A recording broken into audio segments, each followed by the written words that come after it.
Assalamualaikum warahmatullahi wabarakatuh. Waalaikumsalam warahmatullahi wabarakatuh. Selamat pagi semuanya. Apa kabar kita semua hari ini? Sehat, Pak. Jadi sebelum kita meneruskan pelajaran kita hari ini, kita berdoa.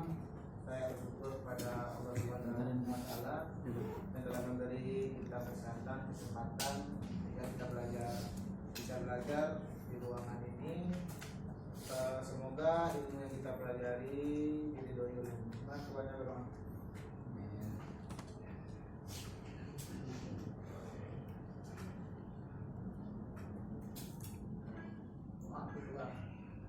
Ta'ala. Baik, siap. Berdoa menurut agama dan kepercayaan masing-masing. Mulai. Doa selesai. Beri salam. Assalamualaikum warahmatullahi wabarakatuh. Baik siswa bapak sekalian, bapak absen dulu ya. Kenapa? Prayadi Abdul Rahmat Coba. Ferdi Muhammad Rizki Video Fajri Hadir, Pak. Suken. Hadir. Ada yang belum bapak sebut namanya? Siapa? Andre, Pak. Andri, kemarin kamu tidak hadir, kemana Andri? Pulang kampung, Pak. Kenapa? Apa alasannya? Ada acara keluarga, Pak. Tapi katanya kemarin jemput beras. Ya, jadi bapak harap ya kalau tidak ada keperluan sangat penting, ya kamu usahakan tuh masuk kelas. Ya, Pak. Kenapa? Karena sehari saja kita tidak masuk, itu rugi kita. Nah, kenapa? Kalian sekolah kan bayar ya? Iya, Pak. Bayar. Sebagian ada yang dapat beasiswa. Jangan lagi gara-gara kamu dapat beasiswa, kamu nggak mau masuk sekolah, biarlah. Sekolah gratis juga. Gitu. Jadi bapak minta rajin-rajin lah. Ya. Rajin sekolah. Mana tahu besok kita bisa berhasil semuanya. Amin. Pelajaran kita hari ini melanjutkan pelajaran yang kemarin. Kemarin kita mengevaluasi sistem FD. Sekarang kita memperbaiki sistem reset kode kerusakan. Sebelumnya masih ada yang ingat tidak apa yang kita pelajari kemarin? Ada yang ingat? Yang Bapak ingatkan kemarin pada motor injeksi itu kan ada sensor. Ya, ada sensor. Ada yang ingat ya? Salah satunya sensor apa yang kita pelajari kemarin pada motor? Back angle sensor, Pak. Apa? Back angle sensor, Pak. Satu back sensor. Angle sensor. Pak. Ya. Apa lagi? TPS, Pak. TPS. Throttle position sensor. TPS atau throttle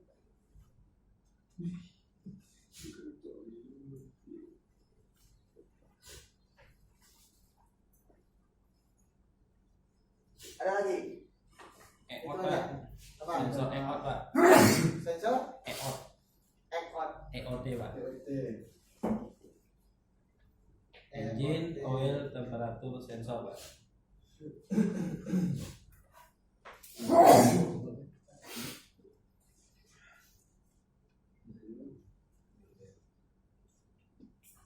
Nah, ada lagi. Itu aja yang ingat. Nah. Jadi yang kita ingat, yang kalian masih ingat itu ada 3. Sebenarnya lengkapnya sensor itu ada back angle sensor, TPS, EOT. EOT ini temannya apa? EOT temannya ECT. ECT. ECT ya, EOT itu temannya ECT. Jadi yang EOT itu yang untuk oli, yang IGT itu yang menggunakan sistem pendingin Air. air radiator ya.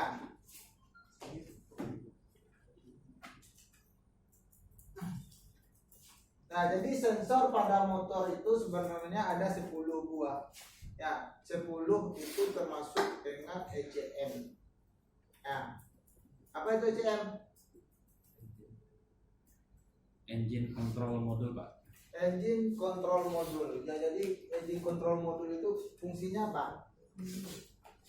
Adalah tempat di mana seluruh sensor-sensor itu hasil dari sensor itu diproses oleh ECM.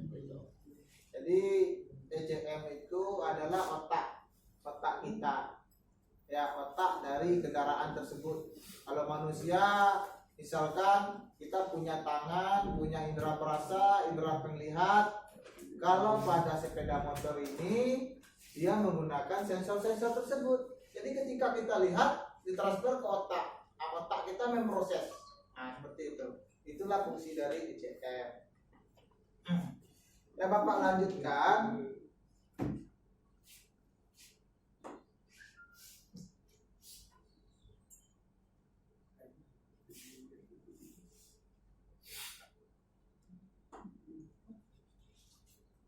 Nah, jadi di sini kita lihat semuanya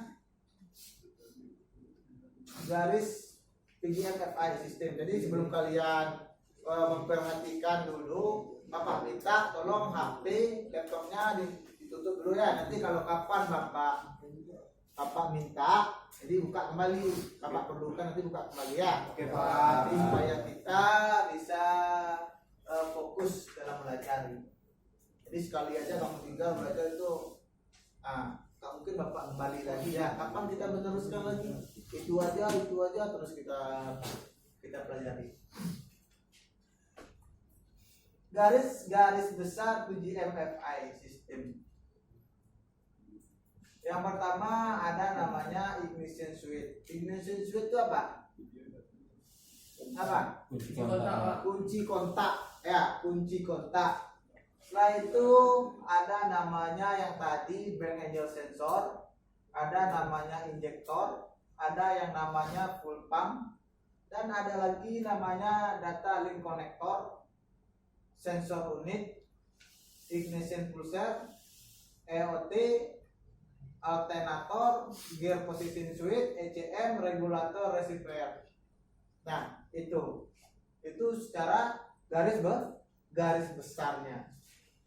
Nanti ada tambah-tambahan komponen kecil-kecilnya. Ada lagi berarti ada garis-garis kecil lagi kalau ada garis-garis besarnya. Ini ada yang tidak tahu apa itu? Yang komponen yang ini. Ada yang udah tahu? Belum? Belum. Kalau tidak tahu dibilang tidak tahu. Jangan diam, kalau diam itu susah Pak prediksi. Bapak anggap berarti udah tahu semuanya itu. Ya. Ya, Pak. Bapak jelaskan. Ignition switch itu adalah kunci kontak. Kunci kontak itu dia fungsinya untuk memutus dan menghubungkan arus. Ya. Apalagi di situ bank angel sensor. Seperti Bapak jelaskan kemarin, supaya lebih kamu ingatkan lagi, bank angel sensor ini berfungsi mendeteksi sudut kemiringan kendaraan. Jadi kendaraan sekarang kalau kamu terjadi atau kita jatuh kecelakaan, motor bisa mati dengan sendirinya. Beda dengan manual dulu. Kalau manual dulu, motor itu ketika jatuh kadang dia langsung mengegas sendirinya, ya bisa mengakibatkan fatal. Seandainya tangan kita terjepit pada roda, ya kan, ya. Kaki kita terjepit pada roda, bisa fatal buat pengendara. Jadi teknologi ini mencegah agar tidak terjadi hal demikian. Ada lagi yang namanya injektor. Injektor kita udah tahu semua fungsinya seperti apa. Bapak rasa Kamu sering dengar nama-namanya injektor ya kan? Itu injektor itu berfungsi untuk menyuplai bahan bakar murni yang disuplainya. Tidak ada udara, bahan bakar murni. Setelah itu ada namanya fuel pump. Fuel pump itu berfungsi sebagai pompa bahan bakar yang akan disemprotkan oleh injektor. Nah, setelah itu ada namanya regulator reservoir. Ya, regulator reservoir ini ada yang ingat apa fungsinya? Ada yang tahu? Untuk sistem pengisian, Pak. Ya, untuk sistem pengisian. Dia ini fungsi utamanya selain untuk mengisi pengisian, juga dia membatasi arus yang masuk. Dia juga membatasi arus yang masuk, pembatas dia. Jadi setiap putaran alternator terhubung ke regulator itu ada batasnya gitu. Berapa yang harus dimasukkannya ke mana? Baik ke sistem penerangan, ke aki atau baterai. Nah, setelah itu ada namanya ECM. ECM ini yang Bapak bilang tadi, engine control module. Jadi dia mengontrol seluruh sistem yang ada di dalam yang bersangkut dengan sistem kelistrikan. Nah, setelah itu ada namanya lagi gear position switch. Gear position switch ini dia mendeteksi posisi gigi. Nah, gigi transmisi. Jadi kalau 1 tertulis 1, kalau 2 tertulis 2, kalau 3 tertulis 3. Ada lagi namanya alternator. Alternator itu adalah alat untuk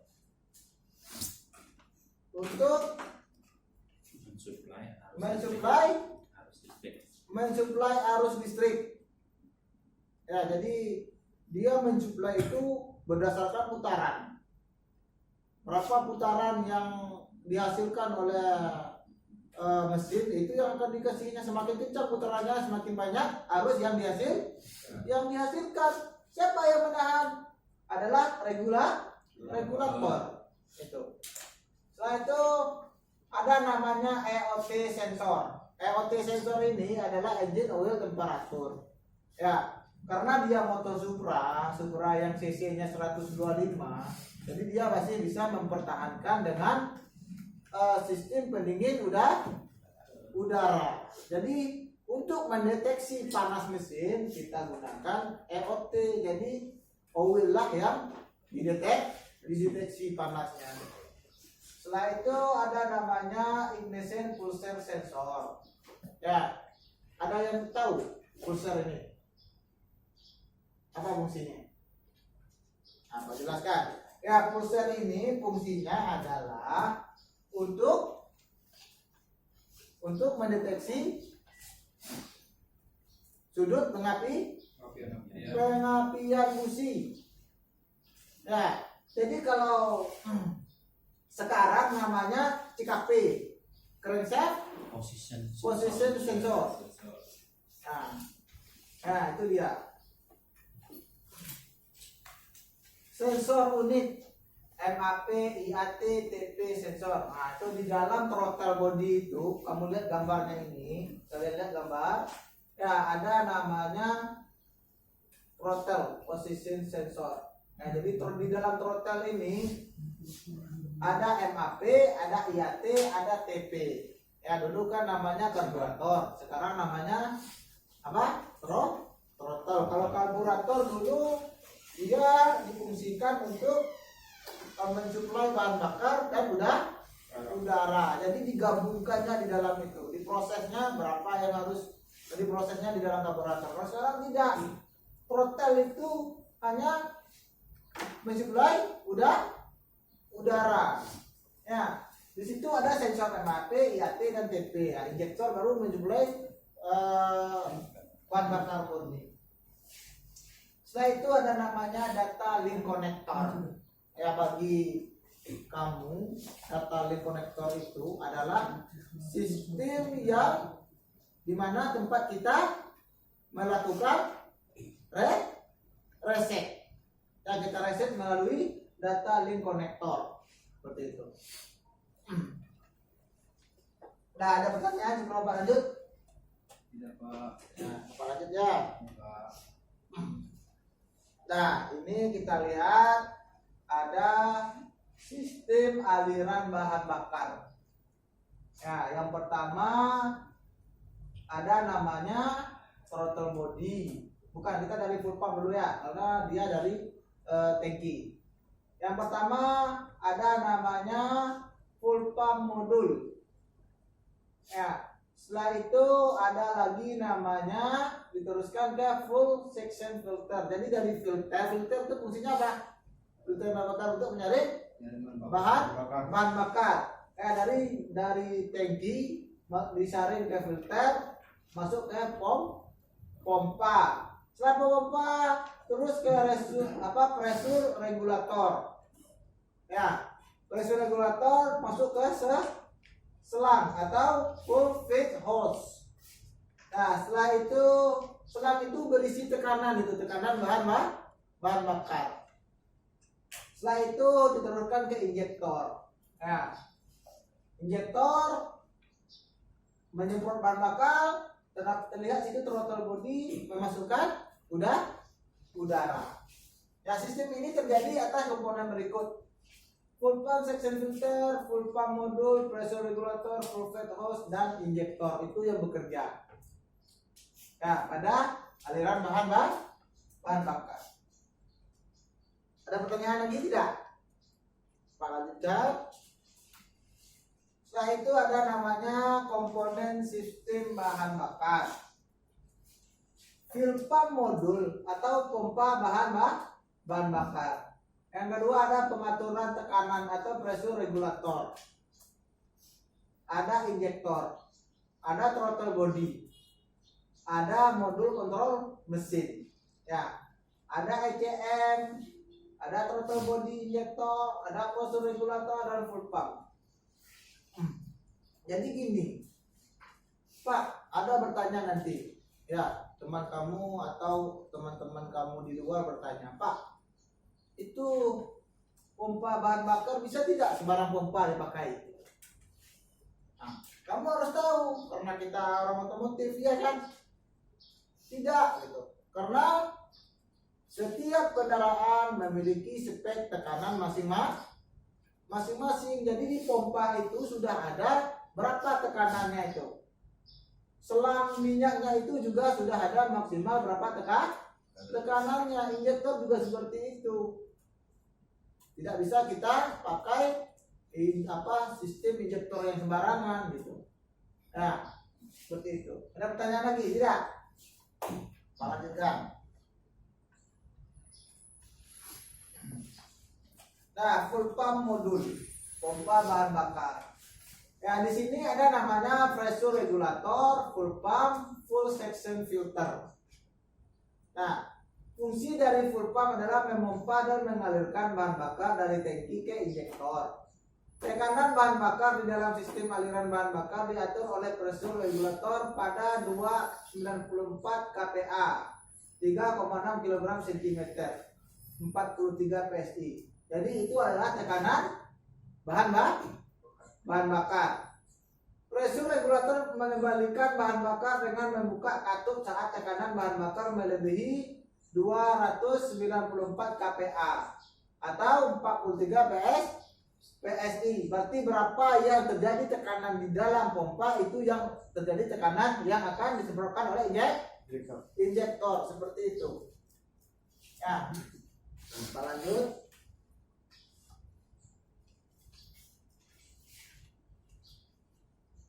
Nah, ada lagi namanya di sini adalah full injection. Ya, perhatikannya. Apa? Bisa aja. Nah, jadi Bapak minta, kadang kamu ini sering tidak mau sekolah, tidak mau belajar teori. Padahal kita sangat membutuhkan teori. Jangankan teori langsung, hal yang paling kecil, ketika kamu menulis, yang kamu pikirkan pertama itu apa? Pena dan buku. Atau pena dan tempat kita menulis. Nah, jika kita mau menulis tapi tidak punya alat tulis, bisa tidak kita menulis? Tidak kan? Nah, jadi seperti itulah teori. Jadi kamu teori dulu, kamu bagaimana dulu, baru kita bisa melakukan praktek. Ini tidak, kebanyakan kamu pinginnya praktek langsung. Apa yang kamu praktek tidak tahu. Kata bongkar, nggak tahu mesan lagi. Ya nanti kita langsung ke situ. Pak jelaskan ini dulu ya, supaya kita tidak melompat-lompat. Ya di sini injektor yang pertama ada full trained screen. Yang setelah itu ada nama spring. Spring itu adalah pegas. Ada solenoid coil, ada solenoid, ada plunger, ada nozzle, ada full basic. Ya jadi yang sistem karburator itu yang tidak ada mana ini? Karburator ada nggak solenoid? Tidak ada ya kan? Kalau spring ada? Ada. Kalau plungernya? Nozzle? Tidak ada nozzle? Ada. Tapi dengan dikerjakan secara manual. Gitu.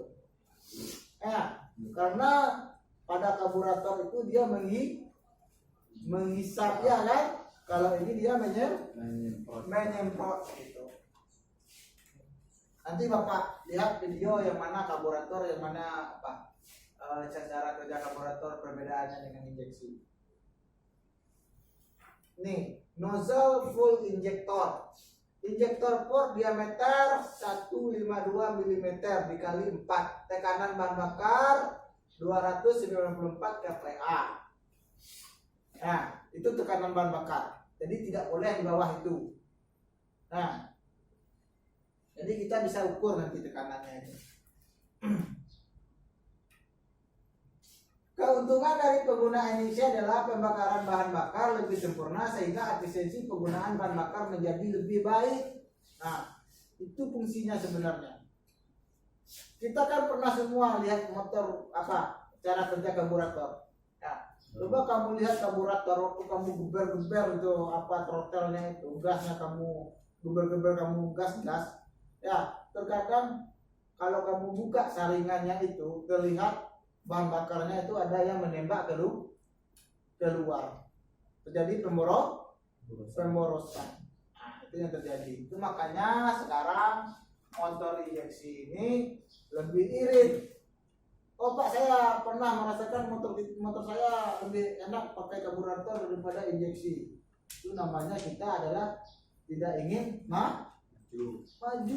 Menurut teknologi itu Pak. Iya, nggak boleh seperti itu ya. Jadi teknologi itu semakin berkembang, otomatis membantu kita semua.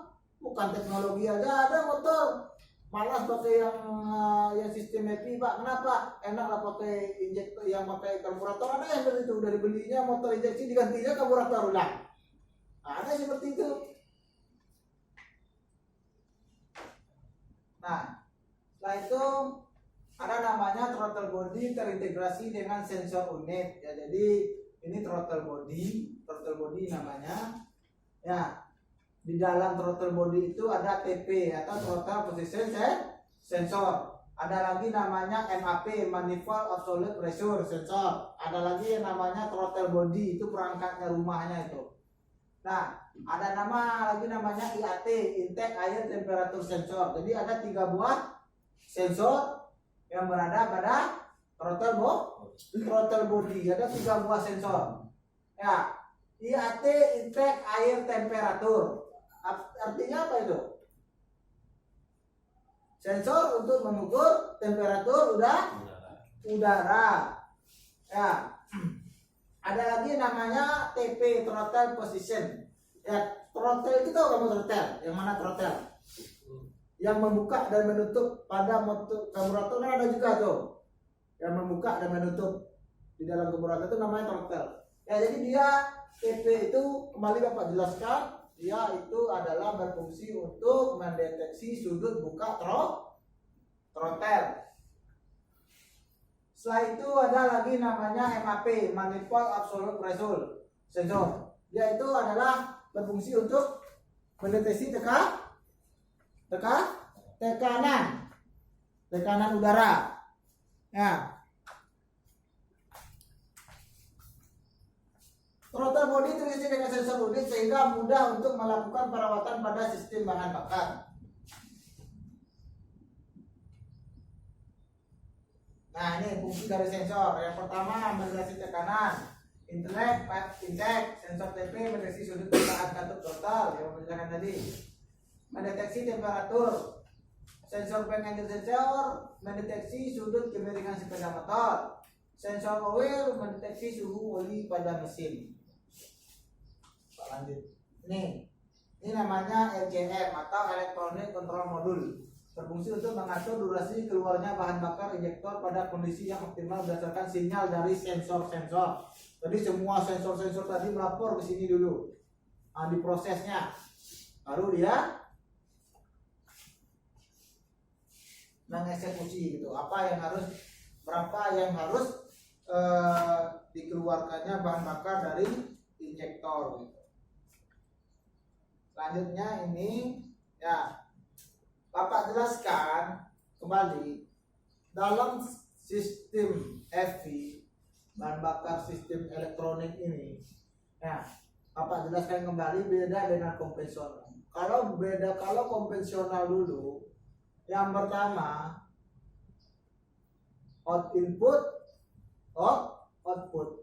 Jadi kalau elektronik ini input, proses, output.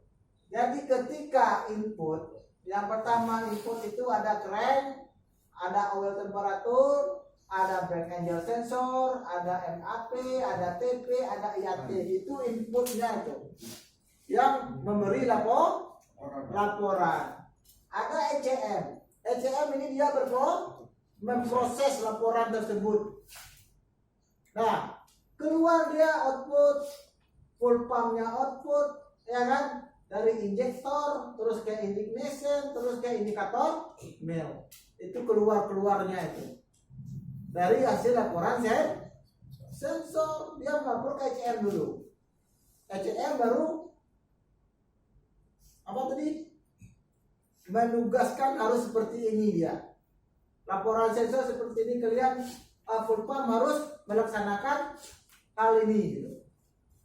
Dia tahu tidak mau harus yang seperti yang diinginkan ECM yang sudah diprogramkan gitu. Nah, selanjutnya back angle sensor sudah Bapak jelaskan tadi. Ini sudut kemiringan 55 derajat, lebih kurang 5 derajat selama minimal 5 detik. Jadi motor ini mendeteksi berproses setelah 5 detik. Ya, prosesnya 55 derajat lebih kurang 5 derajat selama minimal 5 detik. Jadi kalau kita main motor ini nikungnya lebih dari 5 detik dengan kemiringan 55 derajat, motor itu bisa mati dengan sendirinya. Ya, kalau kita nikung lebih dari 5 detik. Lama tuh 5 detik kita nikung balap. Bapak rasa Rossi nggak sampai juga 5 detik dia nikung, ya kan? Nah, baru dia mati. Baru dia bekerja gitu. Kenapa? Kalau setiap 55 derajat mati, 55 derajat mati, kita kerjanya hidup motor aja terus, ya kan? Tidak ada pelanggaran terus kita itu. Motor dalam keadaan hidup pas nikung kencang mati langsung. Tapi sistem ini sudah mulai tidak dipakai lagi. Ada yang menggantinya sekarang. Ya, sudah mulai tidak dipakai lagi karena banyak yang berefek demikian.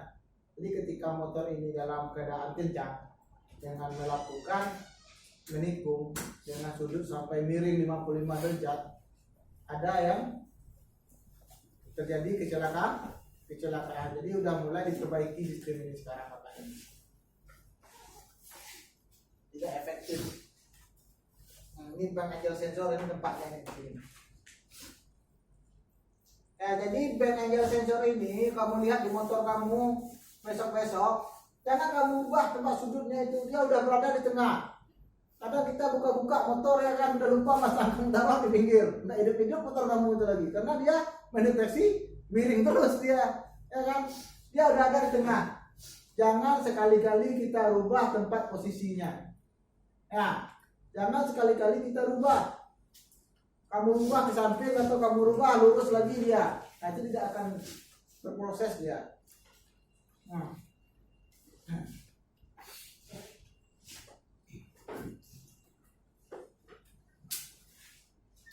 Ignition switch on, kunci kontak on. Ini lampu indikator berfungsi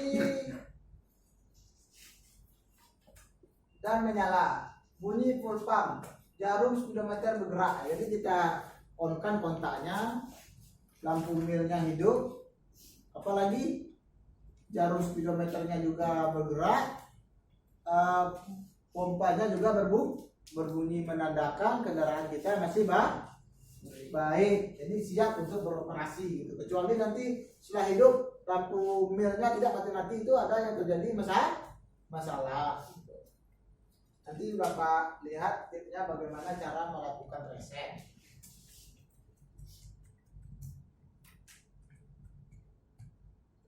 Nah, jadi lampu mil berfungsi sebagai indikator kerusakan pada sistem PDM-FI. Lampu mil akan bekerja sesuai dengan jenis kerusakan yang ada.